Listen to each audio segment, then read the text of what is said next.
चूँकि आज प्रयोग के तौर पर ही सब चल रहा है, इसलिए हम लोग जुगाड़ से चला रहे हैं। हिंदुस्तान के लोगों का सबसे ज़्यादा जो खूबी है वो जुगाड़ है, और उसी को कॉमन सेंस भी कहते हैं। तो इसलिए इसमें सारे ऑड्स के बावजूद हम लोग अपना प्रोग्राम आज कर रहे हैं। सुरेंद्र सिंघल जी से मैं आग्रह कर रहा था कि ये अपनी बात कहें, वो गज़लें आपके सामने रखें, लेकिन ये कह रहे हैं कुछ और माहौल बने तब फिर ये कहें। अब इससे ज़्यादा माहौल क्या है कि श्रोता तैयार हैं, आप तैयार हैं, गज़लें तैयार हैं, तो आप सीधे सीधे उसी गज़ल पर आ जाइए।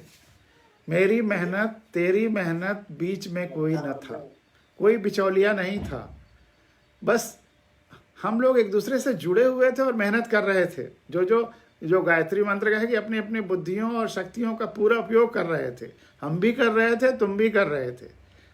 तो वहीं से वो गायत्री मंत्र से फॉलो होती हैं ये 4 लाइनें। मेरी मेहनत तेरी मेहनत बीच में कोई न था। और सिंघल साहब जी, मेरी मेहनत तेरी मेहनत बीच में कोई न था, थी जरूरत भर की आदत बीच में कोई न था। वाह वाह वाह। मेरी मेहनत तेरी मेहनत बीच में कोई न था, थी जरूरत भर की आदत बीच में कोई न था। मैं था मैं और तू ही तू। वाह वाह वाह। जातियां मजहब नहीं थे, जातियां मजहब नहीं थे, मैं था मैं और तू ही तू, और एक दूजे की चाहत बीच में कोई न था। जातियां मजहब नहीं थे, मैं था मैं और तू भी तू, और एक दूजे की चाहत बीच में कोई न था। कि तू कहाँ कब किस खला से आन टपका ओ खुदा, तू कहाँ कब किस खला से आन टपका ओ खुदा, वरना मैं था और कुदरत बीच में कोई न था। आवाज आ रही है? हाँ, आवाज़ खूब अच्छी सी आ रही है। और बड़ा कहाँ कब किस खला से आन टपका ओ खुदा, वरना मैं था और कुदरत बीच में कोई न था। कि पादरी पंडित न मुल्ला थे न जन्नत के दलाल, पादरी पंडित न मुल्ला थे न जन्नत के दलाल, यानी खुद दुनिया थी जन्नत बीच में कोई न था। मेरी मेहनत तेरी मेहनत बीच में कोई न था, थी जरूरत भर की आदत बीच में कोई। शुक्रिया। बहुत अच्छा सिंघल साहब। ये जो गज़ल है, इसको जो संविधान के सरल शब्दों में किताब है, और कोई ज्वाइन करना चाहे ज्वाइन करा लो। और ये जो संविधान की किताब है जागो गणराज्य जागो, इसमें भी ये गज़ल दी गई है वैज्ञानिक दृष्टिकोण और अंधविश्वासों से ऊपर उठने के बातों पर, मानववाद और जो सबके जुड़ाव की भावना संविधान में की गई है, उसके संदर्भ में इस गज़ल को कहा गया है। मैं चूँकि वो वहाँ पढ़ रहे थे, सीधे आप तक टेलीकास्ट नहीं हो रहा था, तो मैं उसको रिपीट कर रहा हूँ, किताब से पढ़ रहा हूँ, जागो गणराज्य जागो से। मेरी मेहनत तेरी मेहनत बीच में कोई न था, थी ज़रूरत भर की आदत बीच में कोई न था, थी ज़रूरत भर की आदत बीच में कोई न था। तू कहाँ किस खला से आन टपका ओ खुदा, तू कहाँ किस खला से आन टपका ओ खुदा, वरना मैं था खुद और कुदरत बीच में कोई न था। वरना मैं था और कुदरत, नेचर, इकोलॉजी, और बीच में कोई न था। जातियां मजहब नहीं थे, मैं था मैं और तू भी तू। जातियां मजहब नहीं थे, मैं था मैं और तू भी तू।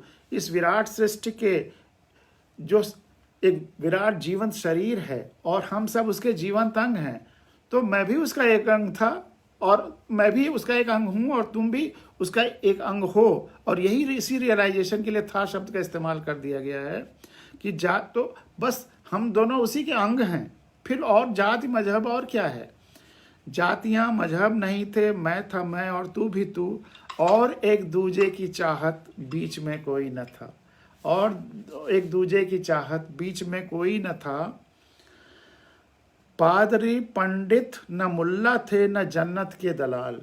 पादरी पंडित न मुल्ला थे न जन्नत के दलाल, वरना दुनिया खुद थी जन्नत, बीच में कोई न था। यह केवल एहसास का सवाल है। जब हम ये एहसास करते थे कि दुनिया खुद जन्नत थी, तो दुनिया को जन्नत थी। और जब हमने तमाम तरह के बंटवारे करके, तमाम तरह के बीच में दलाल पैदा करके एक नया ढर्रा अपनाया, तो हमें फिर खराब लगने लगा कि अब दुनिया में कलयुग आ गया है, ये हो गया है, वो हो गया है। लेकिन दुनिया अभी भी जन्नत है। इस जीवन पद्धति से अगर जिया जाए तो दुनिया अभी भी जन्नत है। इसी की तरफ इशारा है सुरेंद्र सिंघल साहब का। सुरेंद्र सिंघल साहब नोएडा में रहते हैं और इनको आप 2-4 घंटे तक सुनते रहिए तो आनंद। अब आते हैं पिछले 2 दिनों से जो हम लोग चर्चा कर रहे थे। परसों हम लोगों ने चर्चा की किस भावभूमि पर हम लोग बात करेंगे, हम हैं कौन। और उसके बाद कल चर्चा, वैसे तो बहुत सारी और करना चाहा था, लेकिन गायत्री मंत्र और कबीर पर जब चर्चाएं होने लगी,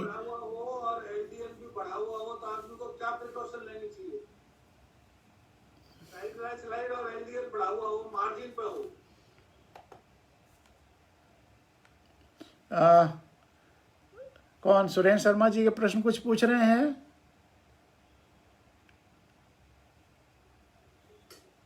कोई प्रश्न पूछ रहे हैं?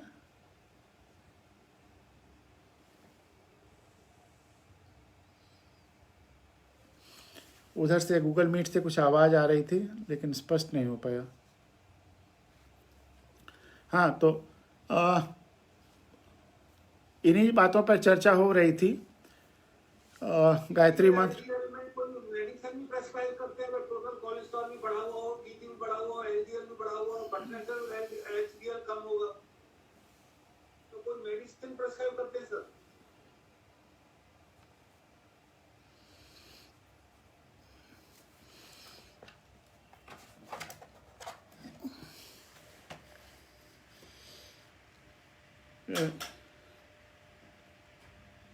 कौन?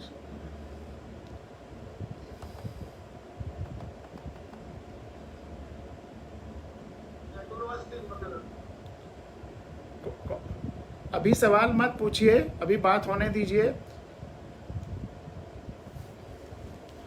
सवाल बाद में पूछिएगा। तो जो और विषय थे, जैसे ये तो जानते हैं कि हार्ट के मामले में पहले डॉक्टर से कंसल्ट करके ही दवाई लेनी चाहिए, अपने आप कोई दवाई नहीं लेनी चाहिए। ये कहाँ से आवाज आ रही है?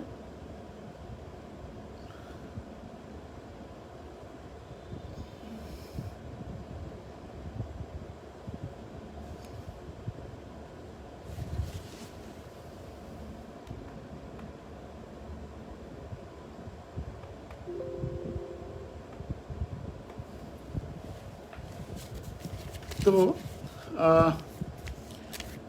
परसों शाम को जो चर्चा हो रही थी, तो लोग जो अक्सर मुझे जो इतने सालों से जानते हैं, वो हमेशा के देखते हैं कि मैं हमेशा आशा से भरा रहता हूँ, मुझे भविष्य हमेशा अच्छा लगता है। और इसी संदर्भ में मैंने वो बात भी कही थी कि ये जो लोग कहते हैं कलयुग है या ज़माना ख़राब है, ये गलत है, ये भ्रम फैलाया हुआ है। क्योंकि अगर आप मान लेंगे कलयुग है तो फिर आप निराश हो जाएंगे और कभी अच्छा काम करने की उत्फुल्लता नहीं रहेगी। आप सोचेंगे कि अगर कलयुग ही है, ज़माना ही ख़राब है, तो हम अच्छा काम करेंगे तब भी बुरा ही होगा, तो फिर बुराई काम करके देख लें। तो एक तरह से बुराई का इंसेंटिव है जब हम मान लेते हैं कि कलयुग है। और ये बहुत बड़ा भ्रम फैलाया हुआ है ऐसे लोगों द्वारा कि कलयुग है, ज़माना ख़राब है। और कलयुग या ज़माना ख़राब केवल हिंदुस्तान के लिए ही है या पूरी दुनिया के लिए है? तो इसलिए अगर हम अपनी जीवन पद्धति उसी तरह से सबसे जुड़ाव के साथ, संवेदना के साथ रखते हैं तो ज़माना कतई ख़राब नहीं है। हमेशा आप को लगेगा कि भविष्य अच्छा है। सब कुछ चीज़ें इवॉल्व हो रही हैं, बेहतर हो रही हैं। हमारी डेमोक्रेसी भी बेहतर हो रही है। इसी पर मेरा जो हैंडपंप और लोकतंत्र का उदाहरण है वो मैं परसों रखने वाला था, लेकिन समय नहीं मिला, तो मैंने एक शेर सुना करके बात वहाँ रोक दी थी कि इसको आगे चर्चा करेंगे। तो सबसे पहले हम लोग उस जो शेर मैंने सुनाया था उसको विस्तार में समझेंगे कि इसका भावभूमि क्या है। लेकिन जो हमारी आशावादिता है, आप विश्वास मानिए, तो आशावादिता अपने आप आ जाएगी अगर आप सृष्टि, विराट सृष्टि और ब्रह्म और ब्रह्मांड के एक अपने को जीवंत अंग समझेंगे तो निराशा का कोई सवाल ही नहीं उठता है। अगर निराश हैं तो इसका मतलब कहीं ना कहीं, जैसा कि मैंने कहा था, stress is equal to pressure upon area. तो एरिया आपका बहुत कम है तभी आप स्ट्रेसफुल हैं। अगर आपका एरिया पूरा विराट, आपका एक्सटेंडेड बॉडी है, पूरा ब्रह्मांड, तो फिर निराशा कहाँ रहेगी, स्ट्रेस कहाँ रहेगा।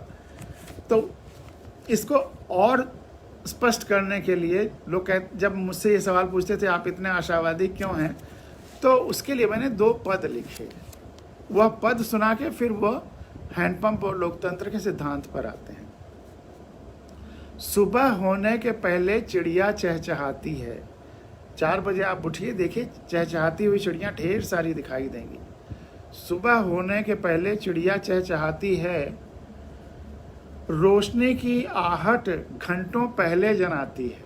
सुबह होने के पहले चिड़िया चहचहाती है, रोशनी की आहट घंटों पहले जनाती है। उससे पूछा कि वह कैसे यह सब जान जाती है। उससे पूछा कि वह कैसे यह सब जान जाती है, कैसे अंधेरे में सूरज का आभास पाती है।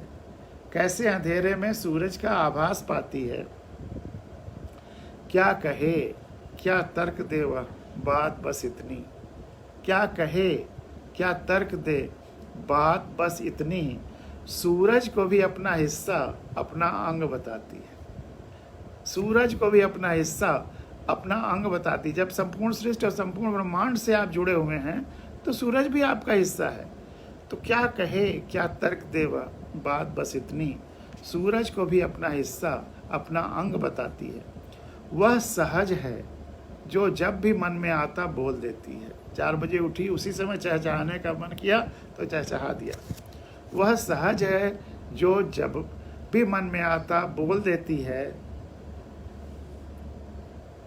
प्रमिल द्विवेदी जी, जिनका भी फ़ोन आया था, वो भी ज्वाइन कर रहे हैं।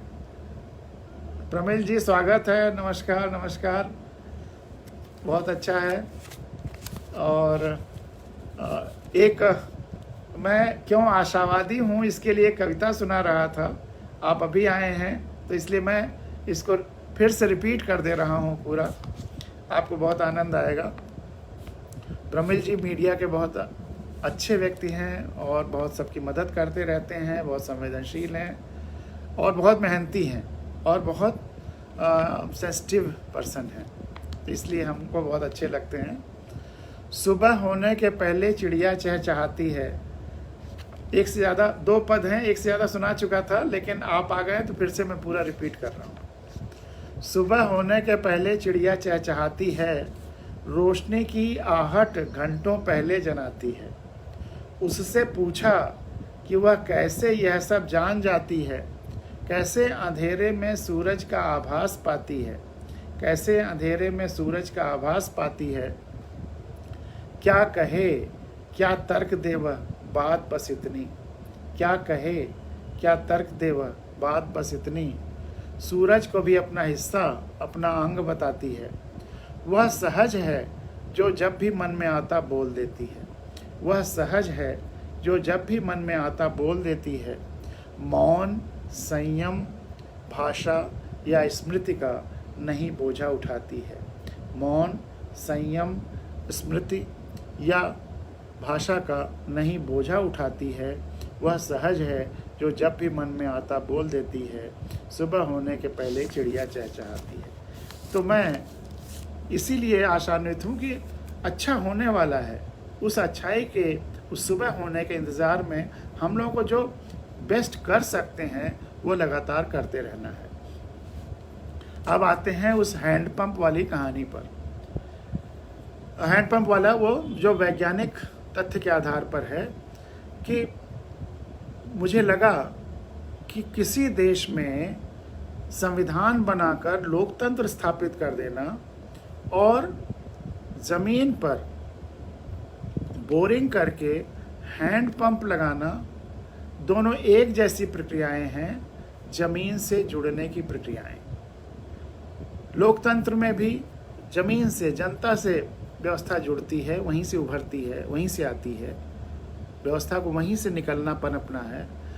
और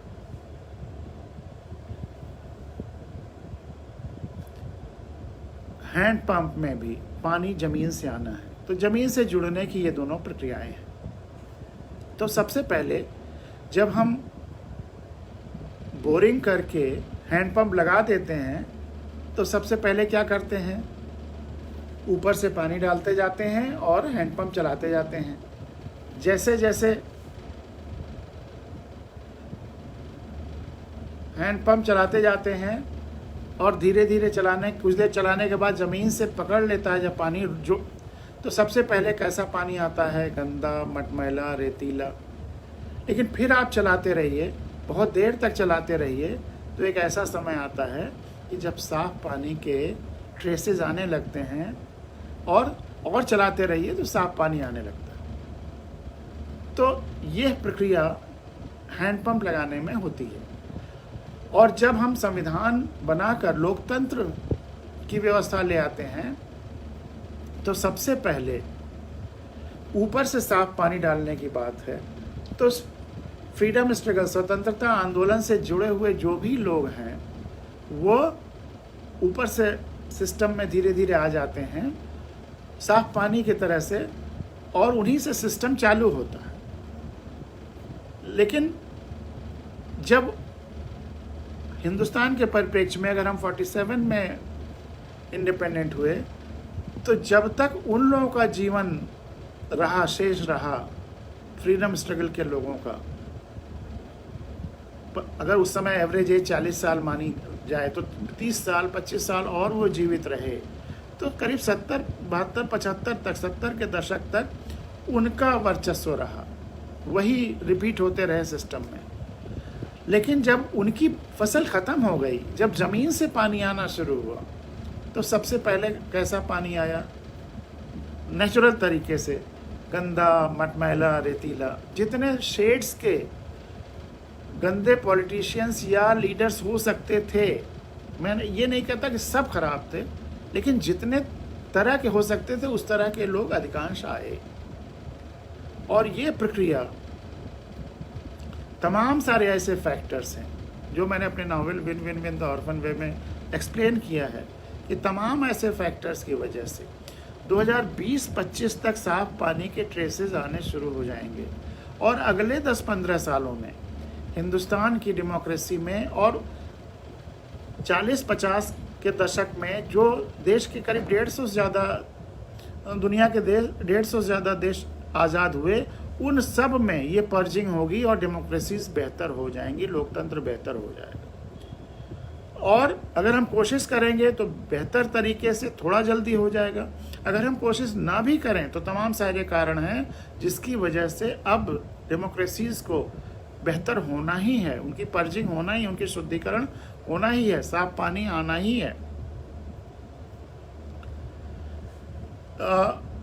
बहुत सारे कारण हैं, उन कारणों को आप ये जो सोशल मीडिया है, अगर कोई मीडिया को कैप्चर भी करता है तो सोशल मीडिया के द्वारा सच्चाई छिपाई नहीं जा सकती है। सोशल मीडिया पॉजिटिव काम भी बहुत ज़्यादा कर रहा है, नेगेटिव भी कर रहा है।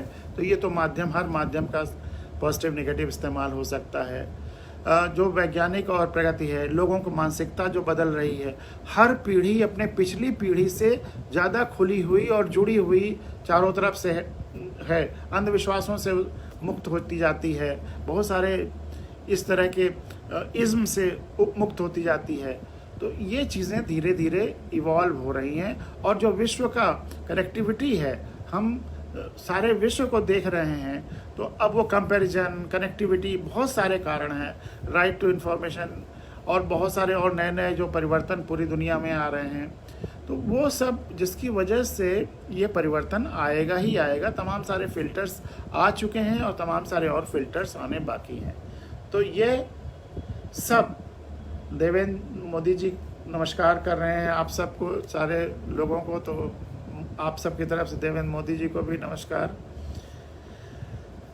तो बड़ा अच्छा लग रहा है सब लोग। तो आज जो हम लोग का पर्पज़ था कि गूगल मीट और फेसबुक को जोड़ दिया जाए, वो सफल नहीं हो पाया है जो लोग अभी ज्वाइन किए हैं, क्योंकि वो हम लोग लगभग पहुंच गए थे, लेकिन थोड़ी टेक्नोलॉजिकल हिच रह गई है। आज कल में वो पूरी हो जाएगी, ये आप लोगों को बताते हैं। तो इसलिए वो दुनिया भर में होना है। जब मैं अमेरिका गया इस बार, और वहाँ पे संविधान की कथाएं मेरी वहाँ पे भी होती हैं, क्योंकि जो NRIs हैं उनको भी संविधान जानना चाहिए, तो इसलिए वो भी बड़े मन से, चाव से संविधान की चर्चाएं करते हैं। तो वहाँ लोगों ने सवाल किया कि आप कहते हैं कि साफ पानी आने का समय आ रहा है और यहाँ पे ट्रम्प इलेक्ट हो रहा है, तो कैसे आप मानते हैं कि साफ पानी आ गया? अमेरिका को तो आज़ाद हुए 250 साल हो गए और उसके बावजूद अभी यहाँ पे ट्रम्प जैसा व्यक्ति इलेक्ट हो जा रहा है, तो अभी यहाँ भी गंदा पानी आ रहा है। तो हमने कहा नहीं, अलग अलग कंट्री के अलग अलग फेजेस हैं। कहीं पे चूँकि 47 के बाद ये गति तेज हो गई है, तो और कंट्रीज़ में जो 40s के आसपास इंडिपेंडेंट हुए, वहाँ 70, 80, 90, 100 साल में डेमोक्रेसी की पर्जिंग हो जाएगी। और अमेरिका जो इतने पहले आज़ाद हो गया था, वहाँ शुरू में पर्जिंग की, सफाई की, शुद्धिकरण की प्रक्रिया धीमी रही, अब तेज़ होगी। और अब 8-10 साल बाद अमेरिका में भी अब अच्छे प्रेसिडेंट्स ही मिलेंगे। ओबामा अच्छा आया। कभी कभी जब पानी शुद्ध होने लगता है तो मटमैला वाला स्टेज रहती है, वैसे ही अभी अमेरिका में मटमैले वाली स्टेज है, एकदम शुद्ध 8-10 साल बाद आएगा। लेकिन सारी डेमोक्रेसीज़ को वर्ल्ड में प्योर होनी ही होनी है, और जब डेमोक्रेसीज़ प्योर होने लगेंगी तो फिर दुनिया यूनिट भी बनने लगेगी। ये इंटरनल जो बाउंड्रीज़ हैं दुनिया की, और यह सब कमज़ोर होंगी, तब दुनिया एक बेहतर कोऑर्डिनेशन के साथ एक यूनिट के रूप में भी काम करने की तरफ अग्रसर होगी। पूरी दुनिया, पूरी धरती तब एक यूनिट होने लगेगी, उस तरफ भी अग्रसर होना है। जब डेमोक्रेसी बेहतर हो जाएंगी तो जो अगला स्टेप होगा वह पूरी दुनिया के एडमिनिस्ट्रेटिव और सिस्टमेटिक वननेस का होगा, जिसकी तरफ भी जाना है। 40, 50, 60 साल उसमें भी लगेंगे। तो ये हैंडपंप वाला बहुत महत्वपूर्ण और आशा देता है कि हमें साफ पानी मिलेगा। तो लोग कहते हैं कि आप हैंडपंप से तुलना तो करते हैं, लेकिन क्या ये बात सही है? कई लोग सवाल भी उठाते हैं कि क्या ऐसा होता है? तो हमने कहा हाँ, होता है। आप अपने रोज़मर्रा के अनुभव को देखिए तो उसमें यही दिखाई देगा। आपने अपने घर के आसपास गंदा पानी, मटमैला पानी बहते देखा होगा, पाइपों में, नालियों में, और कभी कभी उन पाइपों नालियों को फट जाता हुआ, चोक हो जाता हुआ देखा होगा। तो उस अनुभव को याद करता हुआ 4 लाइन की ये कविता देखिए कि गंदा मटमैला पानी बह बह कर खुद ही रोकता जाता है, खुद ही बंद करता जाता है अपने बहने के सभी रास्ते, छेद और स्थान। गंदा मटमैला पानी बह बह कर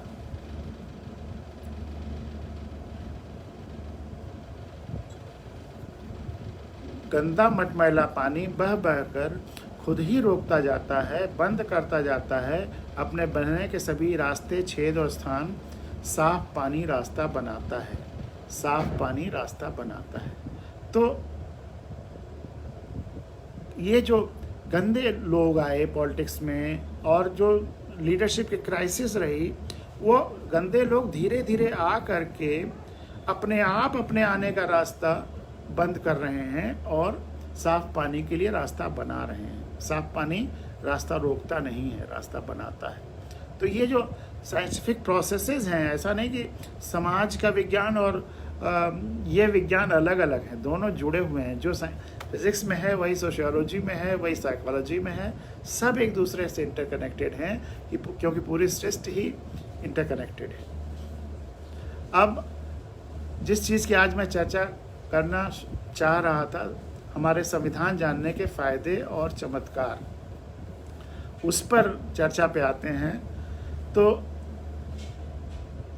हम लोग का जो पिछले 6 साल का लगभग अनुभव रहा, इतने सारे गांवों में और इतने जगह संविधान कथाएं कहने के बाद, इतने संविधान के सरल शब्द में किताब जागो गणराज्य जागो बांटने के बाद, माघ मेले में रात रात भर जाग करके महीने भर सारे कल्पवासियों के कैंप्स में, उनके टेंट्स में जा कर के किताब बांटने के बाद, स्नान पर्वों पर रात रात भर संविधान कथा और वो करने के बाद, हर तरह जितने तरह से पॉसिबल है संविधान के प्रचार प्रसार की वो कोशिश करने के बाद जो अनुभव हुआ वो ये है कि अभी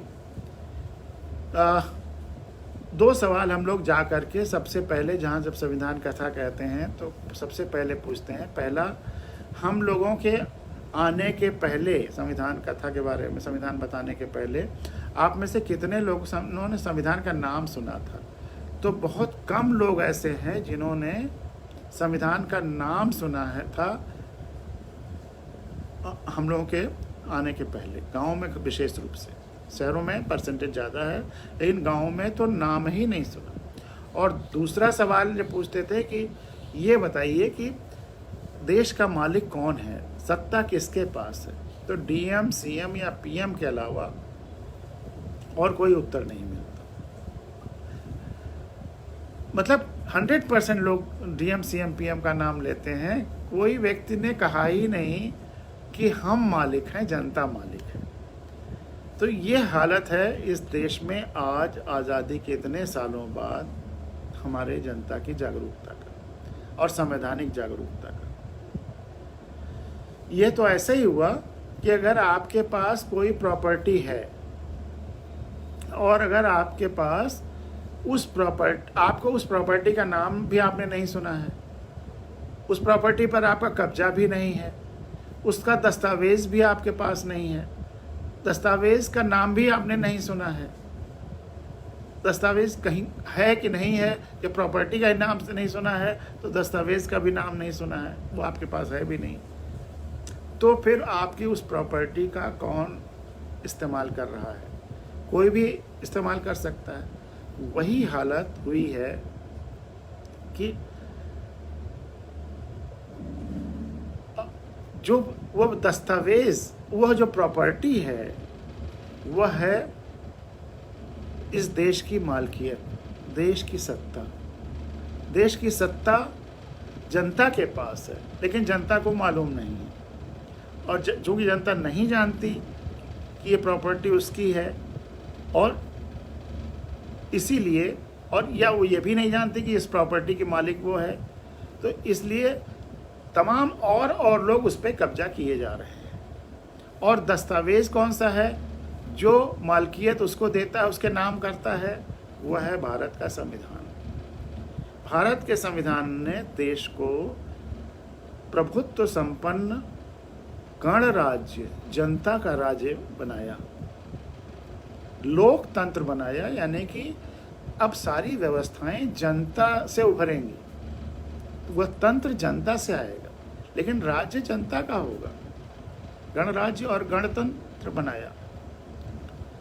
लेकिन अगर जनता नहीं जानती है कि सत्ता उसके पास है और वह दस्तावेज जो सत्ता देता है उसका भी नाम नहीं सुना है, तो फिर और लोग सत्ता का इस्तेमाल कर रहे हैं। मैं किसी एक उसके खंड की बात नहीं कर रहा हूँ कि पॉलिटिशियंस या ब्यूरोक्रेट्स या इवन जुडिशरी केवल वही इस्तेमाल कर रहे हैं। सब सारी व्यवस्था में और लोग जनता का जो की शक्ति है, जनता की जो सत्ता है, उसका वो उपभोग कर रहे हैं। इसका प्रमाण हिंदुस्तान अकेला देश है पूरी दुनिया में कि जहाँ पर जनता का रास्ता रोक करके, मालिकों का रास्ता रोक करके नौकरों को, सेवकों को गुजारा जाता है। और कहीं ऐसा नहीं है। एक 260 से ज़्यादा देश हैं पूरी दुनिया में, लेकिन हिंदुस्तान के अलावा और कहीं ऐसा नहीं है कि मालिकों का रास्ता रोक करके नौकरों को गुजारा जाता। और वो इसीलिए है कि जो मालिक हैं उनको पता ही नहीं है कि वो मालिक हैं। वो इसी भ्रम में है कि आज भी वह प्रजा हैं। सबसे बड़ी ट्रेजेडी ये है कि मालिक हो गए हैं फिर भी अपने को प्रजा समझ रहे हैं। और ये भ्रम बड़े सटल तरीके से, बहुत अंदरूनी शातिर तरीके से भी कहा जा सकता है। आज़ादी के बाद से ही, 50s से ही आज तक इसको अलग अलग तरीके से पाला पोसा गया कि जनता इस भ्रम में रहे। शुरू में जब हम आज़ाद हुए तो देश को प्रजातंत्र कहा गया, लोकतंत्र नहीं। कई पार्टियां बनी, प्रजा सोशलिस्ट पार्टी और तमाम, मतलब प्रजा नाम दिया गया। और जब प्रजातंत्र है तो मतलब कहीं राजा भी होगा, तभी तो प्रजा है। और फिर चाहे भले ही तंत्र उधर से आ रहा हो। और कुछ नेताओं ने कहा उस समय कि अब प्रजातंत्र आ गया है, अब राजा रानी की कोख से नहीं बैलेट बॉक्सेस से पैदा हो, यानी कि राजा होंगे, आने का तरीका अलग हो जाएगा लेकिन राजा होंगे। ये तो वहां से भ्रम चल रहा है। दूसरा भ्रम कि प्रजा को एहसास ही नहीं हो रहा, उसका रास्ता रोक करके सेवक लोग गुजर रहे हैं। भले ही कोई अगर लेडी प्रेग्नेंट है तो प्रेगनेंसी हो जाए, कोई किसी बीमार को अस्पताल जाना है उसको परेशानी हो, उस सब से बेपरवाह हमारा ये व्यवस्था का आगे बढ़ती रही। और आज भी दो चीज़ें बिल्कुल स्पष्ट करती हैं कि कैसे हम लोकतंत्र अभी तक आया ही नहीं। आज किसी भी प्रधानमंत्री या मुख्यमंत्री या किसी का भी शपथ ग्रहण जब होता है तो क्या मीडिया दिखाता है, चाहे प्रिंट मीडिया हो, विजुअल मीडिया हो, फला फला का राज तिलक। राज तिलक तो राजा का होता है। और संविधान में जो शपथ लेते हैं ये संवैधानिक पदों पर बैठने वाले लोग, वह उसका टेक्स्ट वहाँ लिखा हुआ है, वही वो शपथ लेते हैं। शपथ लेते हैं कि मैं संविधान और विधि कानून के संरक्षण और संवर्धन की शपथ लेता हूँ, और अपने क्षेत्र, अगर प्रधानमंत्री है तो पूरे देश का, मुख्यमंत्री है तो प्रदेश का, अपने क्षेत्र की जनता की सेवा का व्रत या शपथ लेता हूँ, और जो पद और गोपनीयता की शपथ लेता हूँ। गोपनीयता की शपथ ये कि बहुत सारी चीज़ें नहीं डिस्क्लोज की जा सकती हैं, बहुत सारे लोग कहते हैं कि जब इतनी ट्रांसपेरेंसी है तो गोपनीयता की शपथ क्यों ली जाती है। और कुछ लोग तो यहाँ तो कहते हैं कि क्वीन राजा रानी के हम गुलाम हैं और ये गोपनीय तथ्य है वगैरह वगैरह, कितनी भ्रांतियाँ फैलाई जाती हैं। वह सब मतलब यहाँ तक कहा जाता है कि अभी भी भारत स्वयं प्रभु नहीं है। कहते हैं कि हम ट्रांसफ़र ऑफ पावर एक्ट से चल रहे हैं, या 1935 के एक्ट ही डोमिनेट कर रहा है। 1935 एक्ट और ट्रांसफ़र ऑफ पावर एक्ट ये एक संविधान के आखिरी धारा से बिल्कुल रिपील हो चुका है, उन सब से कोई ताल्लुक़ नहीं है। लेकिन लोग पास्ट में देखते रहते हैं, वर्तमान और भविष्य में नहीं देखते हैं। तो मैं ये कह रहा था कि अब जो शपथ गोपनीयता के ली जाती है कि मान लीजिए किसी ने किसी के खिलाफ कंप्लेंट की और उस पर जांच हो रही है, तो अब अगर उसको डिस्क्लोज कर दिया जाए तो दोनों में एनिमोसिटी होगी। तो इसलिए बहुत सारी चीज़ें उस तरह से नहीं डिस्क्लोज की जा सकती। बहुत सारे जो इंटरनेशनल मामलों में या सुरक्षा के मामलों में बहुत सारी चीज़ें नहीं बताई जा सकती। तो कुछ ऐसे विषय होते हैं जिनको की गोपनीयता रखनी होती है, उसके लिए उन लोगों को शपथ लेनी पड़ती। अन्यथा पूरी ट्रांसपेरेंसी व्यवस्था में जो पब्लिक इंटरेस्ट की सारी चीज़ें हैं उनमें पूरी तो शपथ का जो फॉर्मेट है वो बहुत अच्छा है और उसी के अनुसार उनको चलना है। तो जब सेवा का शपथ ले रहे हैं तो सेवक हैं, तो फिर क्यों राजतिलक की घोषणा होती है। लेकिन आज तक मुझे आश्चर्य है कि किसी भी प्रधानमंत्री या किसी भी मुख्यमंत्री ने यह विरोध नहीं किया, मीडिया को झाड़ा नहीं, उसको खंडन मंडन नहीं किया या कंडेम नहीं किया कि जब मैंने सेवा का शपथ लिया है तो राजतिलक क्यों दिखा रहे। एक और बहुत महत्वपूर्ण बात है, कोई अगर चीज़ होती है, कोई समझौता होता है, कोई नियम बनता है, तो उसको कौन लागू करता है, लागू करने की जिम्मेदारी किसकी है। लागू करने की जिम्मेदारी जो मालिक है उसी की तो होती है। तो देश की मालिक जनता है, तो संविधान को लागू किसको करना है, जनता को।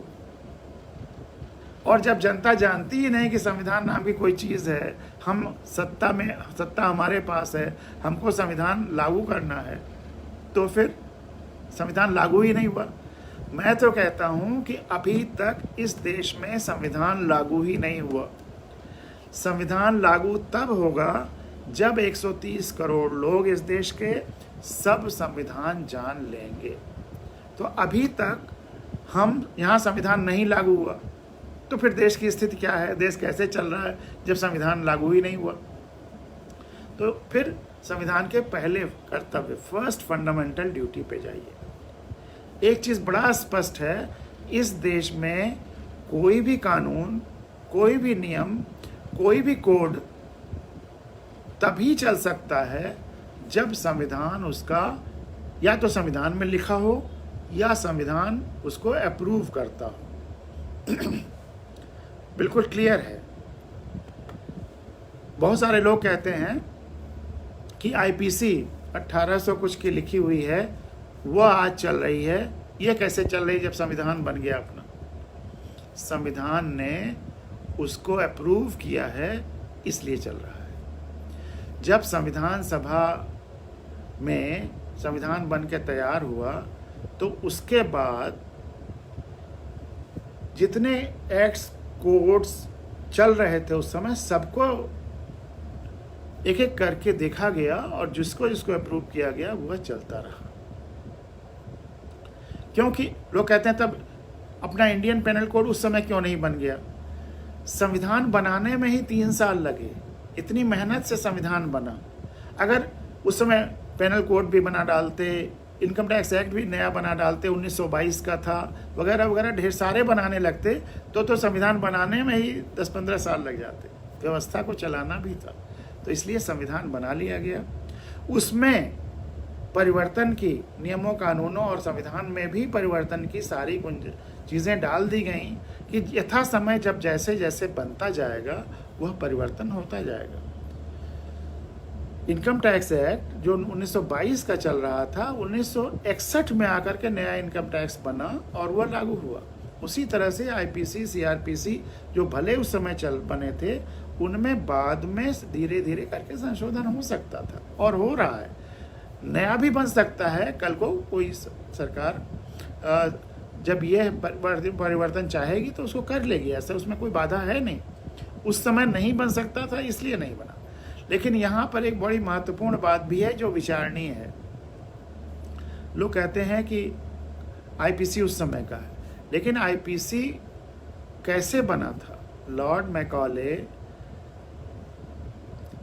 300 साल पहले, 250 साल पहले बैलगाड़ी से, जब ट्रेनें नहीं थी, ये ट्रांसपोर्टेशन के साधन नहीं थे, पूरे देश में घूमता रहा। विदेशी हुकूमत बहुत बुरी थी, लेकिन उसके बावजूद उनके कुछ कामों को देखिए, मतलब ऑब्जेक्टिव दृष्टि रखिए कि आईपीसी बनाने के लिए वो पूरे देश में घूमे। और ऐसा नहीं है कि जो ब्रिटेन में पेनल कोड था उसको इंडिया में लाके लागू कर दिया। उसने यहाँ की संस्कृति, यहाँ की परंपरा, यहाँ के रीति रिवाज और यहाँ की जीवन शैली का गहराई से अध्ययन किया, सबसे बातचीत किया।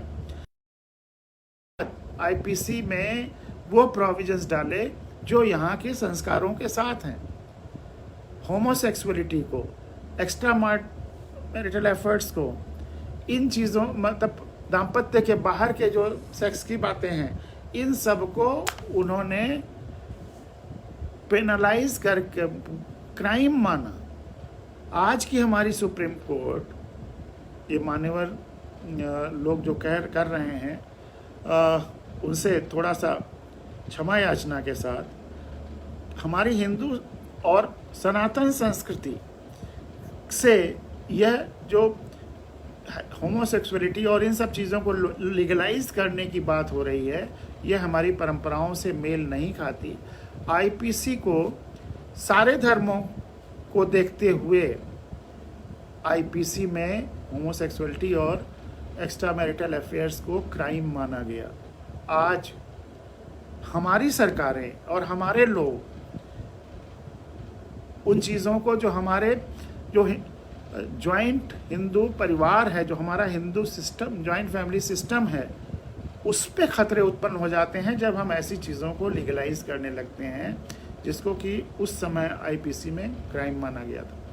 तो चीज़ों को बड़े बैलेंस तरीके से लेना पड़ेगा। अगर हम केवल आंख मूंद करके सब गलत है या सब सही है मान लेंगे तो वह चीज़ उचित नहीं है। तो बात ये हो रही थी कि अभी तक संविधान पूरी तरह से लागू नहीं हुआ है, लागू हमें करना है। और अगर संविधान नहीं लागू हुआ है तो हमारा कौन सा तंत्र चल रहा है? तो उस पर धारा, जब संविधान पास हो रहा था तो उसमें जो मैं ये कह रहा था कि वही कानून चल सकता है जो संविधान में या तो लिखा हुआ है और या संविधान ने अप्रूव किया है। संविधान देश का पहला कानून है और उस संविधान में भी देश का फंडामेंटल ड्यूटीज़, जो हमारे मूल कर्तव्य हैं, वह सबसे बड़ा कानून है। और उसमें भी पहला, जो फर्स्ट फंडामेंटल ड्यूटी है कि भारत के प्रत्येक नागरिक को संविधान का पालन करना है और उसके आदर्शों, राष्ट्रध्वज और राष्ट्रगान का आदर करना है। तो संविधान का पालन और उसके आदर के लिए जानना ज़रूरी है ना। संविधान जानना हर नागरिक का कर्तव्य है, पहली ड्यूटी है। हर नागरिक को संविधान पालन करना है, आदर करना है, यानी कि जानना है। हर नागरिक को संविधान जानना है। तो जो संविधान नहीं जानता है फिर वो क्या है? वो महज भीड़ का हिस्सा है। इसीलिए मैं कह रहा था कि जब तक संविधान 130 करोड़ लोग नहीं जान जाएंगे तो न तो संविधान लागू होगा और न ही लोकतंत्र आएगा। लोकतंत्र तभी आएगा जब सभी लोग संविधान जान लेंगे, अन्यथा भीड़ तंत्र होके रह जाएगा। अभी तक हमारा जो लोकतंत्र है वह तमाम मामलों में भीड़ तंत्र ही होकर के रह गया है। इसको लोकतंत्र बनाने के लिए ये संविधान को जन जन तक पहुंचाना होगा। जैसे भगीरथ ने तपस्या किया, गंगा अवतरित हुई, लेकिन सबसे पहले गंगा शंकर की जटाओं में गई। गंगा को शंकर की जटाओं से जन जन तक, जन कल्याण के लिए दोबारा भगीरथ ने तपस्या किया और जन जन तक ले गए। आज 7 लाख लोगों के कुर्बानी 1857 से 1947 तक, और इतने सारे स्वतंत्रता संग्राम आंदोलन में जुड़े हुए लोगों की तपस्याओं से जो आज़ादी की गंगा अवतरित हुई, लोकतंत्र की गंगा अवतरित हुई और संविधान की गंगा अवतरित हुई, वह जन जन तक नहीं गई। तमाम सारी शंकर की जटाओं में उलझी रही, और इसीलिए जन कल्याण भी जन जन तक जैसा होना चाहिए वैसा नहीं हो पा रहा। एक प्रधानमंत्री जी ने कह दिया था कि 100 रुपये दिल्ली से चलता है तो 12 या 14 पैसे पहुँच, 1 रुपये चलता है तो 14 पैसे पहुँचता है।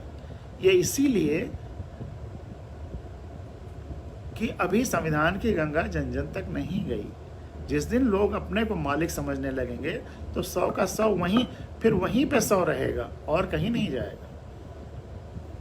तो इस लोकतंत्र और संविधान और जनतंत्र की गंगा को आज जन जन तक जाने के लिए हम में से लोगों को, हम ही लोगों को भगीरथ बनना पड़ेगा। क्योंकि उस समय भगीरथ की लंबी उम्र थी, सतयुग कहा जाता है तो बड़ी लंबी उम्र हुआ करती थी। आज वो स्वतंत्रता आंदोलन के वो सेनानी नहीं है। आज हमको आपको ही लोकतंत्र की गंगा को जन जन तक ले जाना पड़ेगा, संविधान की गंगा को जन जन तक ले जाना पड़ेगा। जब स्कूलों में प्रोग्राम होता है तो मैं बच्चों से पूछता हूँ कि अगर 1 साल बाद मैं फिर आऊँ तो बताओ तुम कितने लोगों तक संविधान और लोकतंत्र की ये बातें बताओगे।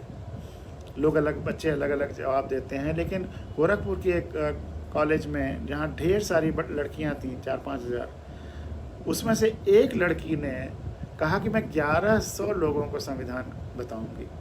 रोज़ 3-4 ही लोग तो होंगे, 3-4 लोगों को रोज़ बताऊंगी। तो जब तक वह जज्बा नहीं आएगा तब तक लोकतंत्र और संविधान जन जन तक नहीं जा पाएगा और हमारा लोकतंत्र भीड़तंत्र ही बन करके रह जाएगा, रहेगा, रह तो नहीं जाएगा क्योंकि इसे होना है, वो प्योरिफिकेशन पर्जिंग तो होना है। जब लोग ऊब जाएंगे इस तरह के और गंदगी से, गंदे पानी से, तो साफ पानी के लिए कोशिश तो करना ही करना है, करेंगे ही। अब इस पर और भी बहुत सारी चीज़ें हैं जो हम 6 बज रहा है तो बाकी चर्चाएं तो कल करेंगे। 2 किस्से संविधान जानने के चमत्कार के आपके सामने रखेंगे और उसके बाद बाकी चर्चा कल होगी। अगर आपके कोई सवाल हैं तो उन पर चर्चा कर लिया जाएगा। सुरेश अवस्थी जी बहुत बहुत नमस्कार। जो बहुत मशहूर कवि सुरेश अवस्थी जी हैं वो अभी सुन रहे हैं। उनका एक ऑब्जर्वेशन है, लोकतंत्र आम जन तक पहुंचेगा बशर्ते व्यक्तिगत चेतना और ईमानदारी जागे। बहुत सही ऑब्जर्वेशन है। मेरा इसमें यही अनुभव भी है और आग्रह भी है कि जब लोग संविधान जानने लगते हैं, प्रकृति और पर्यावरण और धरती सबसे जुड़ाव महसूस करने लगते हैं, ये इनपुट्स जब उनके दिमाग में जाने लगते हैं तो व्यक्तिगत चेतना और ईमानदारी भी बढ़ने लगती है। बच्चों में जहाँ जहाँ संवेदना और संविधान की बातें कही गई, चींटी और व्यवस्थावली को कहानी सुनाई गई, तो बड़े चमत्कारिक परिवर्तन हुए हैं। कई स्कूलों में मैं इस तरह से जुड़ा हूँ कि वहाँ लगातार बार बार जाता हूँ, ऑब्जर्व करता हूँ, एक्सपेरिमेंट्स करता हूँ और बच्चों में परिवर्तन देखता हूँ। जो आपने सवाल किया कि व्यक्तिगत चेतना और ईमानदारी जागे, इसका एक अद्भुत उदाहरण है। आप लोग कभी जा कर के देख सकते हैं। उसको भी बता दें, भले ही वो संविधान के चमत्कार बाद में बताएंगे। बहुत अच्छी बात सुरेश अवस्थी जी ने उठाई। एक अयोध्या के पास माझा क्षेत्र है सरजू का, जहाँ पे जो लोग हैं वो कुछ गांव ऐसे हैं जहाँ जितने पुरुष हैं वो शाम से ही शराब पी करके बिल्कुल धुत रहते हैं। मारना पीटना तमाम सारी चीज़ें, उस तरह की हरकतें होती रहती हैं। व्यक्तिगत चेतना और ईमानदारी नाम की कोई चीज़ है ही नहीं। भाई ध्रुव यादव जी ने कमाल के व्यक्ति हैं, वैसे तो बिजली विभाग में छोटे कर्मचारी रहे हैं, लेकिन उनमें ये था कि हमें इस क्षेत्र को में कुछ अद्भुत करना है, तो उन्होंने वहाँ एक विद्यालय की शुरुआत की। छोटे बच्चों को निःशुल्क पढ़ाना शुरू किया। धीरे धीरे करके 15, 20, 25 साल में अब वो स्कूल इंटर तक पहुँच गया और वहाँ के जो बच्चे हैं उनको इतना नैतिक चरित्र और इतनी अच्छी शिक्षा दी कि वो आज उसमें से ढेरों बच्चे BHU और इलाहाबाद यूनिवर्सिटी में पहुँच गए हैं, वहाँ रिसर्च कर रहे हैं, बड़े अच्छे अच्छे जगहों पे जा रहे हैं। लेकिन जो बात भाई सुरेश जी ने उठाई कि यहाँ पे मामला उल्टा हो गया। हमेशा पुरानी पीढ़ी नई पीढ़ी को संस्कार देती है, यहाँ उल्टा हो गया। बच्चों में इतना नैतिक बल आया। मैं वहाँ पे साल में 5-6 बार जाता हूँ, बच्चों से पूरा सबको बैठा करके खूब इंटरेक्शंस होते हैं, तरह तरह की बातें होती हैं। तो बच्चों में इतना प्रबल संस्कार है। वहाँ बच्चों को संस्कार देने के लिए और आत्म मंथन करने के लिए, इंट्रोस्पेक्शन करने के लिए डायरियाँ लिखने की, मैं दर्जा 6 से डायरियाँ लिख रहा हूँ और मेरा बहुत सारा जो मैं बना हूँ वो उन डायरियों से बना। अपने आत्म जो कुछ मुझे सोचना हुआ, करना हुआ, आईना देखना हुआ, वो डायरियाँ ही मेरा आईना। अपने को क्रिटिसाइज भी करना है तो उन्हीं डायरियों में करता हूँ। अगर कोई मेरी डायरियाँ पढ़ ले तो लगेगा कि इससे ख़राब आदमी तो कोई हो ही नहीं सकता, क्योंकि मैंने अपने को इतना क्रिटिसाइज किया है। रोज़ अगर मैंने कुछ सोचा है कि इस तरह से करूँगा, अगर नहीं कर पाया तो उसमें भी क्रिटिसाइज कि मुझे ये नहीं करना चाहिए था, ये नहीं करना चाहिए था, ये नहीं करना चाहिए था, कल से इसको ऐसे सुधारूँगा। पछतावा भी है, कल का उम्मीद भी है, योजना भी है, सब कुछ डायरियों में है। तो बच्चों से डायरियाँ भी ढेर सारी बांट आता था कि तुम इसमें लिखो कि तुम कैसा भविष्य चाहते हो, क्या बनना चाहते हो, कैसे माँ बाप चाहते हो, माँ बाप का क्या तुम्हारे प्रति व्यवहार होना चाहिए, समाज में क्या होना चाहिए। तो वहाँ पर उन बच्चों ने अपने माँ बाप को बदल दिया, नई पीढ़ी ने पुराने पीढ़ी को संस्कार दिया। तो ये जो व्यक्तिगत चेतना और ईमानदारी है वह बच्चों ने अपने परिवार को दिया। ये बड़ी अद्भुत घटना हुई। तो यही मैं कह रहा हूँ कि कहीं ना कहीं अगर एक विशेष सर्कल है कि ये इसलिए है कि वो है, वो इसलिए है कि ये है, इसको तोड़ने के लिए किसी न किसी को शुरुआत करनी होगी। अगर एक तिनका भी वो शुरुआत कर देता है और वह लोगों की ज़रूरत है तो वो हो जाती है। क्रिस्टलाइजेशन साइंस में ऐसा ही होता है। एक कोई तिनका, उसके आसपास ढेर सारे और एटम्स इकट्ठे होते रहते हैं और वो क्रिस्टल बन जाता है। तो उसी तरह से अगर कोई आइडिया है जिसकी समय को ज़रूरत है, लोगों को ज़रूरत है, तो वो हो जाएगा। तो अगर अवस्थी जी, आपकी कविताओं की वजह से बहुत लोगों में व्यक्तिगत चेतना और ईमानदारी जागी है, मैं जानता हूँ। और अगर हम सब मिल कर के इसी तरह से प्रयास करते रहे तो फिर वह सुबह होने के पहले चिड़िया चहचहाती है वाली बात है। सुबह होने वाली है और होगी। व्यक्तिगत चेतना और ईमानदारी की भी सुबह होगी। वो गंदा से जब साफ पानी आएगा तो केवल पॉलिटिक्स में ही नहीं, तमाम सारे डायमेंशंस में साफ पानी आएगा। तो कभी अगर आप उधर फैज़ाबाद और अयोध्या के उस बाईपास से गुजर रहे हों तो ध्रुव यादव जी के उस स्कूल में ज़रूर जाइए।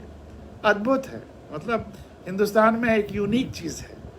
तो वहाँ अब सारे के सारे पेरेंट्स बदल गए हैं बच्चों की वजह से, और बच्चे तो अद्भुत हैं। जो बच्चे, वो मैंने जैसे तोतो चांद का उन टीचर्स का हवाला, उस किताब का हवाला देता हूँ, शायद आप लोगों को अभी नहीं कहा था, लेकिन वह किताब भी कि वह संस्कार कैसे बदल सकते हैं, वो भी बहुत ज़्यादा इसी परिप्रेक्ष्य में जानना बहुत ज़रूरी है। जापान, ये सच्चा किस्सा है, जापान के एक टीचर का, उसकी की एक स्टूडेंट ने उसकी जीवन चरित्र या बायोग्राफी लिखी है, और मुझे शिक्षा पर उससे अच्छी दुनिया में कोई किताब नहीं लगती। मैं उसकी ढेरों हज़ार किताबें खरीद करके, जब वो पायरेटेड 80s में 80 के दशक में 10-5 रुपए मिलती थी, खरीद करके खूब बांटा है। बहुत सारे हमारे मित्रों को वो किताब मिली है। तो उस किताब में वो टीचर तमाम सारे नहीं, सारे के सारे रिजेक्टेड बच्चों को पढ़ाता है, जिनका दूसरे स्कूलों में दाखिला नहीं होता। जापान का किस्सा है, जो दूसरे स्कूलों से निकाल दिए जाते हैं, जो विकलांग हैं, जो एडमिशन टेस्ट में गरीब हैं, अच्छे स्कूलों में नहीं पढ़ा पाते, उन सारे रिजेक्टेड बच्चों को लेकर पढ़ाता है। और ये रिकॉर्डेड हिस्ट्री है कि उस स्कूल से निकले हुए सब के सब बच्चे जापान की टॉप मोस्ट पोजीशंस पर पहुंचते हैं। कोई बच्चा फेल नहीं होता, कोई बच्चा कमतर नहीं रह जाता, सब जापान के टॉप मोस्ट पोजीशंस पर पहुंचते हैं। रिकॉर्डेड हिस्ट्री है। अब तो किताब दुनिया की हर भाषा में उपलब्ध है। हिंदी में नेशनल बुक ट्रस्ट ने छापी हुई है, उसको ज़रूर पढ़ना चाहिए। हर पिता माता को पढ़ना चाहिए, हर टीचर को पढ़ना चाहिए, हर स्टूडेंट को पढ़ना चाहिए। वो किताब बहुत ही ज़रूरी किताब है। तो वो टीचर हर बच्चे में वह नैतिक चेतना, वह सामाजिक चेतना भर देता है, और इतना ज़्यादा भरता है, संवेदनशीलता इतना ज़्यादा भरता है कि वो श्रेष्ठतम जगहों पर पहुंचते हैं, और उसका असर उनके परिवार पे भी आता है। उस किताब पे और भी कुछ आगे चर्चाएं करनी है, जो फिर करूँगा। आज अब वो 2 छोटे किस्से संविधान जानने के जो फायदे और चमत्कार हैं, उन्हें सुनाकर आज की ये परिचर्चा का विराम देंगे।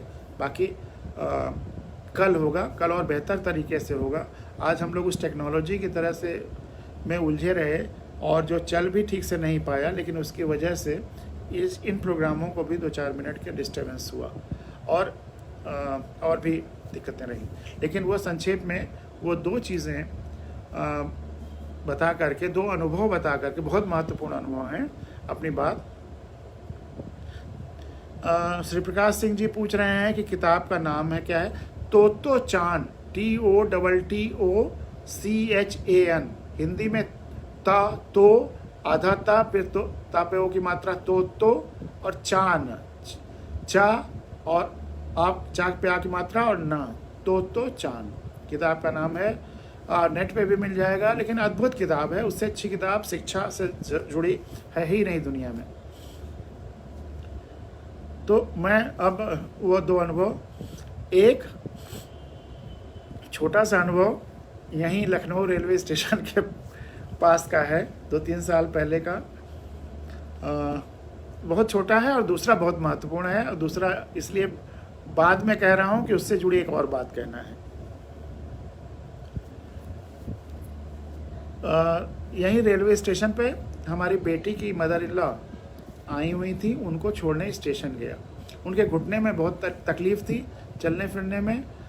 जब स्टेशन गया तो उनकी ट्रेन 2 घंटे लेट थी, तो सोचा कि गाड़ी में ही बैठी रहें, क्योंकि प्लेटफॉर्म पे तक ले जाएंगे, वहाँ खड़ा रहना पड़े, पता नहीं बैठने की जगह मिले वगैरह नहीं, तो गाड़ी में ही बैठना। नॉर्मल रेलवे स्टेशन की तरह लखनऊ रेलवे स्टेशन पर भी खूब चहल पहल रहती है। अगर आप गाड़ी लेके गए हुए हैं और ड्राइवर और आप बैठे हैं तब तो ठीक है, नहीं तो पार्किंग में ले जाके, अगर ड्राइवर को नहीं रहना है तो पार्किंग पे हटवा देते हैं। लेकिन अगर आप खुद बैठे हुए हैं तो ठीक है। तो लखनऊ रेलवे स्टेशन पे हम लोगों ने गाड़ी वहीं रोकी और रुक गए, क्योंकि 2 घंटे इंतज़ार करना था, तो सोचा गया 1-1.5 घंटे गाड़ी में ही रहेंगे। तब तक देखा, उस दिन देखा कि पूरा रेलवे स्टेशन खाली है। कोरोना काल में खाली मिले तो ठीक है, लेकिन उस समय खूब जब शाम चहल पहल, शाम का वक्त, वो रेलवे स्टेशन खाली। लेकिन हम लोगों ने अपनी गाड़ी रोक करके वहीं बैठे।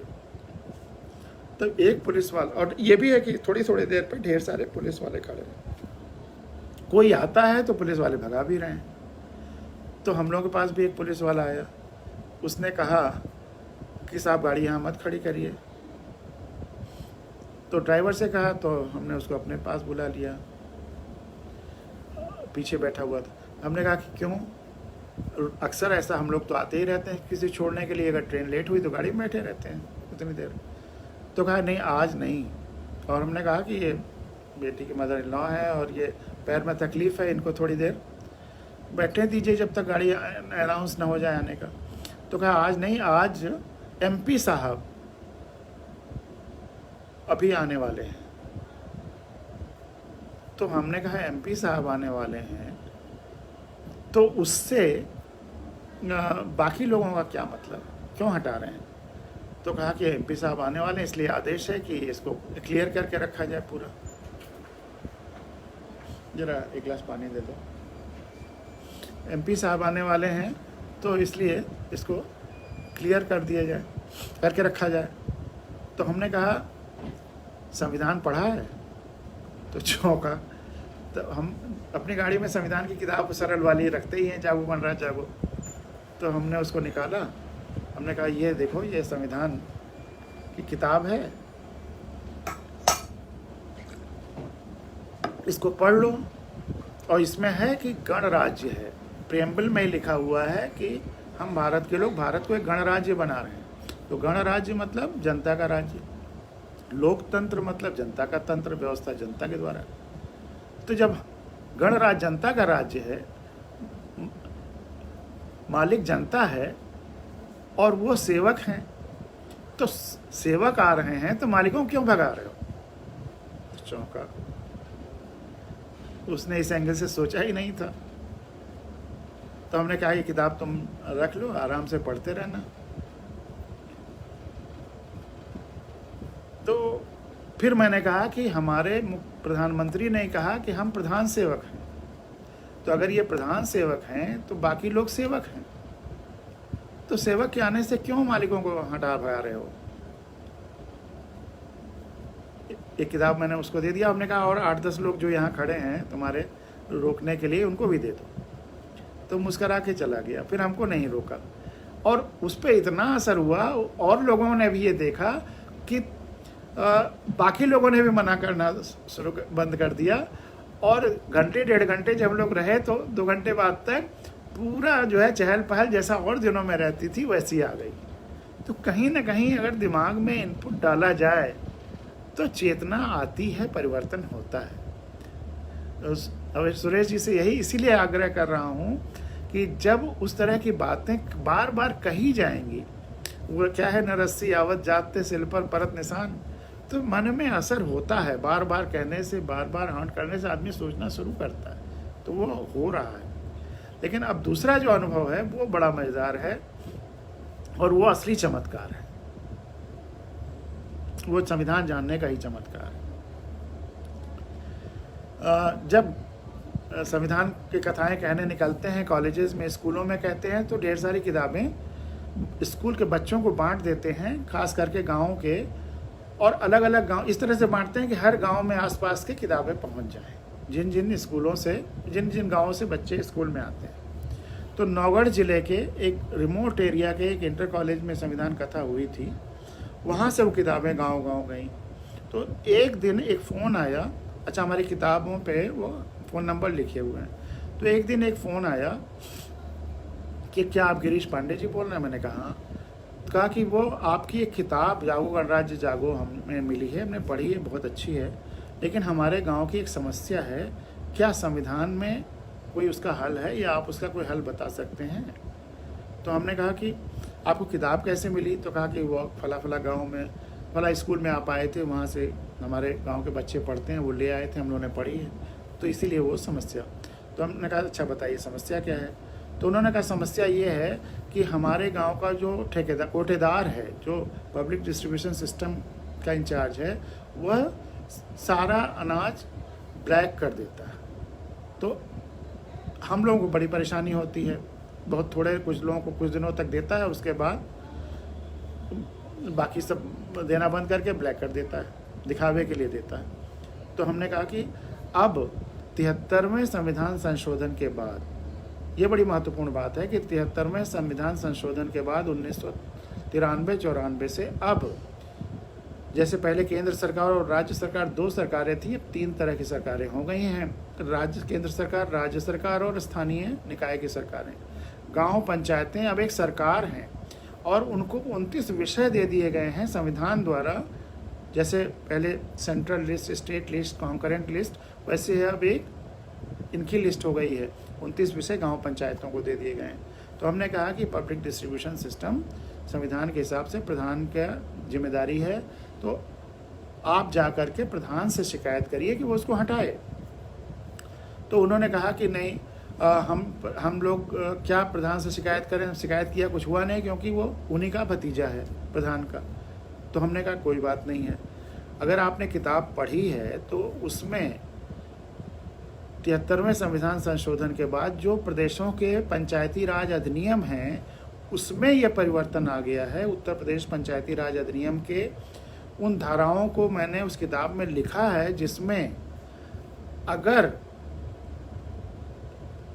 प्रधान का काम 2 साल तक पब्लिक देखने के बाद संतुष्ट नहीं है और मानती कि प्रधान ठीक काम नहीं कर रहे हैं, तो 1/3 लोग नोटिस दे करके और फिर एक मीटिंग करके, और उसका भी शेड्यूल है, गांव प्रधान को निकाल सकते हैं। तो हमने कहा 2 साल के बाद प्रधान अगर ठीक काम नहीं कर रहा है तो निकाला जा सकता है, ये पढ़ लीजिए। और फिर जा कर के प्रधान जी को या तो उसको पढ़ा दीजिए, अगर वो पढ़े लिखे हों, ना पढ़े लिखे हों तो आप सब लोग पढ़ के सुना दीजिए, और अकेले मत जाइए, जो भी लोग प्रभावित हैं सब एक साथ जाइए। और प्रधान जी से अपने भतीजे की शिकायत भी मत करिए, केवल उनसे ये कहिए कि हम लोग आपसे आपके भतीजे की शिकायत करने नहीं आए हैं, उसको हटाने के लिए कहने के लिए भी नहीं आए हैं। हम आपको यह बताने आए हैं कि आपको तय करना है कि आप 2 साल का प्रधान रहना चाहते हैं कि 5 साल का। अगर आप ऐसे ही हरकतें करते रहे तो 2 साल बाद हम लोग निकाल देंगे। आप अगर 5 साल रहना चाहते हैं तो सुधर जाइए। प्रधान जी इतना घबरा गए कि फिर अगले दिन से पब्लिक डिस्ट्रीब्यूशन सिस्टम ठीक हो गया उस गाँव का। तो यह होता है केवल जानकारी का हो जाना। संविधान के जानकारी जिस दिन 135-30 करोड़ लोगों को हो जाएगी, जितने जैसे अंधेरा होने पे मच्छर, मक्खी, चोर, डकैत सब ऑपरेट करने लगते हैं और रोशनी और होने पे सब गायब हो जाते हैं, वैसे ही संविधान के ज्ञान की, जानकारी की रोशनी में सब गायब हो जाएंगे जो आज ऑपरेट कर रहे हैं। सब कुछ बदल जाएगा। यह ढेर सारे एग्जाम्पल हम लोगों ने अपनी आंखों के सामने देखे हैं, इसलिए हौसला है, और इसीलिए उसी हौसले से भगीरथ की तरह से ये जन जन तक संविधान पहुंचाने का ये महाव्रत चल रहा है। अब ये महत्वपूर्ण इसलिए है कि 2015 के पंचायत चुनाव में जिन 200 के गाँव के आसपास हम लोगों की संविधान कथाएं हो गई थी, या संविधान की गहराई से वो किताबें पहुंच गई थी, लोगों ने पढ़ लिया था, वहाँ पे परिवर्तन अपने आप आ गया था। लोगों ने जाति, धर्म, इन सब से ऊपर उठकर खुद निर्णय किया कि इस गांव का सबसे अच्छा व्यक्ति ये है, और उसको प्रत्याशी बनने के लिए रिक्वेस्ट किया।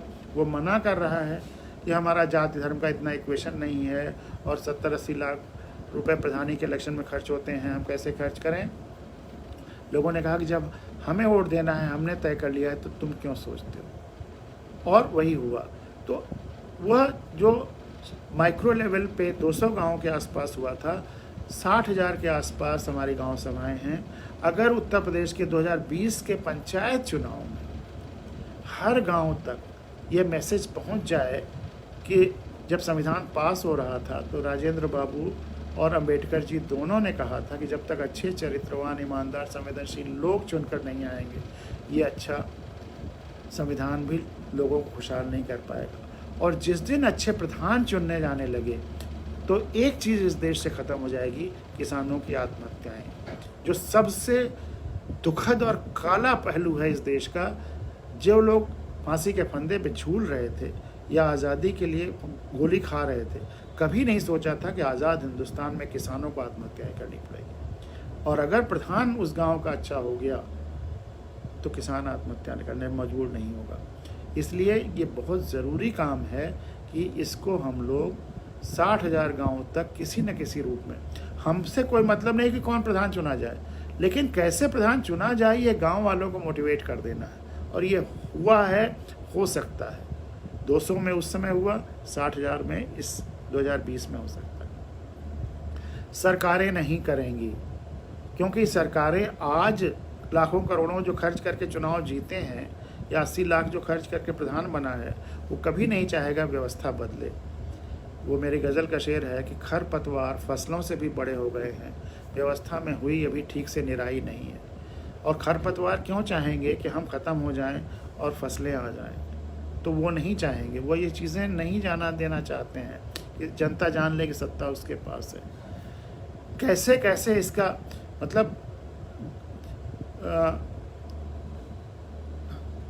वो कहा जाता है ना कि गाड़ी के आगे घोड़ा लगाने की जगह पे घोड़े के आगे गाड़ी लगा देना, वो वाली हालत है। IIM लखनऊ में मेरे लेक्चर होते रहते हैं, तो वहाँ पे एक प्रोफेसर, तमाम सब लेक्चर्स प्रोफेसर सब बैठते हैं, जब चर्चा होती है तो ये जब घटना मैंने बताई इस गांव वाली, तो उन्होंने कहा कि पंचायती राज के गवर्नमेंट ऑफ इंडिया के जो सेक्रेटरी हैं वो हमारे दोस्त हैं, साथ पढ़े हुए हैं, उनसे बात करें। तो हमने कहा नंबर दे दो, मैं बात करता हूँ। तो उनसे मैंने बात किया, तो उन्होंने, हमने पूछा कि ये जो पंचायती राज अधिनियम में जो परिवर्तन आए हैं उसको जन जन तक पहुंचाने के लिए आप लोगों ने क्या किया?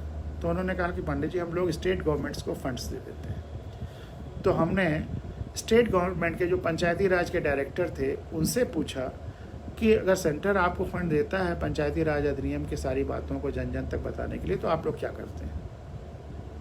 उनका उत्तर सुनकर मैं आश्चर्यचकित रह गया। और केवल 2 चीज़ें पंचायती राज अधिनियम में जो परिवर्तन आए हैं वो बता दिए जाएं तो सारी गांव की व्यवस्था में आमूल चूल परिवर्तन हो जाएगा। पहला, गांव सभा को और गांव प्रधान को खुद कोई अधिकार नहीं है, उसको सारे फैसले सारे गांव के लोगों की सभा में तय करना है कि किस गरीब के यहाँ मकान बनेगा, कहाँ खड़ंजा बनेगा, किसको विधवा पेंशन मिलना है, जितने फैसले, या टीचर को कैसे काम करना है, पब्लिक हेल्थ सेंटर पे कैसे काम होना, सारा का सारा फैसला सारे गांव के लोगों की मीटिंग में होना है। प्रधान केवल फैसिलिटेटर है, फैसला लेने वाला नहीं है। फैसला गांव के लोगों को लेना है। पहला तो यह है कि साल में 2 बार मीटिंग होनी है और फैसले वहाँ होने। और दूसरा, जैसे मैंने बताया कि 2 साल काम देखने के बाद निकाल सकते हैं। ये 2 बातें हर गांव के लोगों को बता दिया जाए तो परिवर्तन तो अपने आप आ जाएगा। और तीसरी बात, ऑफ कोर्स कि आप मालिक हैं, गांव सभा भी नहीं, आप मालिक हैं। तो जो यहाँ पंचायती राज डायरेक्टर ने मुझे बताया, आप भी सुनकर के दंग रह जाएंगे। उन्होंने कहा कि जन जन को, सारे लोगों को इन प्रोविजंस से बताने के लिए हम 2 काम करते हैं। कभी कभी गांव प्रधानों को लखनऊ बुला करके उनकी मीटिंग कर लेते हैं, सेमिनार कर लेते हैं, और कभी कभी ज़िले में जा कर के वहाँ सारे लोगों को, सारे प्रधानों को बुला करके हमारा स्टाफ या हम या जो भी जाते हैं, सारी मीटिंग करके उनको बताते हैं। हमने कहा अजीब सी बात है कि जो चीज़ जनता को जाननी चाहिए वो आप प्रधानों को बता रहे हैं। तो कौन सा प्रधान वहाँ जा कर के कहेगा कि तुम मुझे निकाल सकते हो? प्रधान जा कर के बताएगा कि तुम मुझे निकाल सकते हो? ये तो ऐसे ही है कि हम चोरों को और सशक्त कर दें। मेरा ये आशय नहीं है कि सारे प्रधान चोर हैं, लेकिन ये बात तो ऐसी हुई कि सशक्तिकरण जनता का करना है और सशक्तिकरण उन लोगों का करना है जो गलत काम कर रहे हैं। तो इसलिए इसके अलावा कोई रास्ता नहीं है कि जन जागरण जनता द्वारा हो। व्यवस्था कभी नहीं करेगी। व्यवस्थाएं तो इस गैर जानकारी का फायदा उठा रही हैं, इस संवैधानिक जानकारी के अभाव का, अंधेरे का लाभ ले रही हैं। मालकियत अगर जनता की है, उसे नहीं पता है, तो मालकियत को टुकड़ों टुकड़ों में पूरे भारत के तमाम सारे एलिमेंट्स इंजॉय कर रहे हैं। जिस दिन संविधान 130 करोड़ लोग जान जाएंगे, देश जैसा होना चाहिए वैसा हो जाएगा। लेकिन ये अब ज़्यादा समय नहीं लगेगा, बस 5-10 साल और हम सब लोगों को भगीरथ की तरह से मेहनत करते रहना पड़ेगा। बहुत अच्छा लगा आज की चर्चा में सुरेश अवस्थी जी शामिल हुए, उनकी वजह से तमाम सारे नए नए इनपुट्स हुए। और कल फिर हम लोग 5 बजे मिलेंगे, कल और बेहतर तरीके से कर पाएंगे, ऐसा मेरा विश्वास है। आज थोड़ी सी कमियां रह गई हैं, इसके लिए क्षमा याचना। बहुत बहुत धन्यवाद, बहुत बहुत धन्यवाद।